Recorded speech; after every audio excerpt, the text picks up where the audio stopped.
अगर आप रोज कुछ नया जानना चाहते हैं तो अभी सब्सक्राइब करें अपने इस YouTube चैनल मास्टरमाइंड नारायण को। दोस्तों, जैसा कि आप सभी को पता होगा कि अमावस्या, पूर्णिमा, गंगा दशहरा तथा कुछ खास अवसरों पर लोग गंगा नहाने के लिए जाते हैं। मां गंगा को पाप नाशिनी तथा मोक्षदायिनी कहा गया है। गंगा में नहाने से सारे पाप कट जाते हैं। इसीलिए आप देखिए, गंगा नदी के तट पर नहाने के लिए श्रद्धालुओं की अच्छी खासी भीड़ दिखाई पड़ती है। प्रयागराज स्थित संगम तट पर मकर संक्रांति, अमावस्या, पूर्णिमा, गंगा दशहरा, इन खास अवसरों पर बहुत भीड़ लगती है। इस अवसर पर श्रद्धालु गंगा नदी में स्नान करते हैं और अपने सारे पाप धुल लेते हैं। दोस्तों, एक समय की बात है। एक बार एक ऋषि गंगा नदी में स्नान करने के लिए जाते हैं।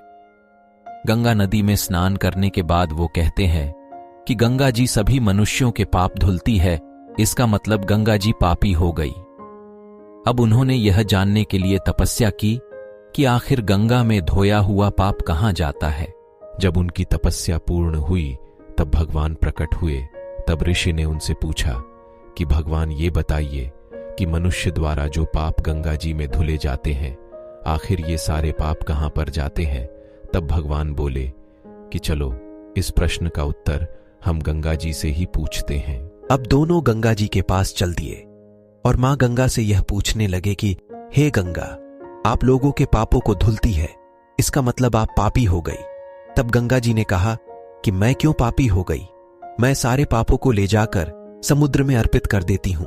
अब वो दोनों समुद्र के पास गए और समुद्र से कहने लगे कि गंगा जी सारे पापों को आपको अर्पित कर देती है, इसका मतलब आप पापी हो गए।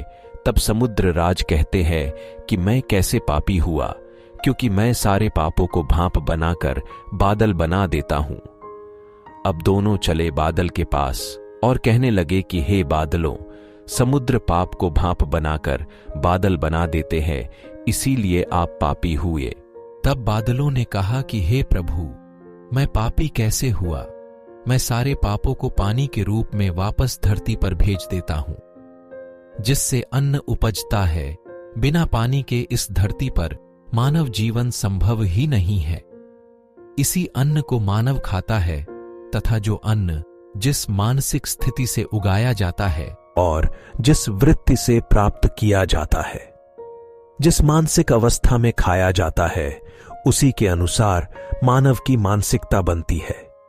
इसीलिए कहा जाता है कि जैसा खाए अन्न वैसा बनता मन। सतगुरुदेव भगवान के चरणों में नमन। अगर वीडियो अच्छा लगा हो तो मास्टरमाइंड नारायण YouTube चैनल को सब्सक्राइब करें।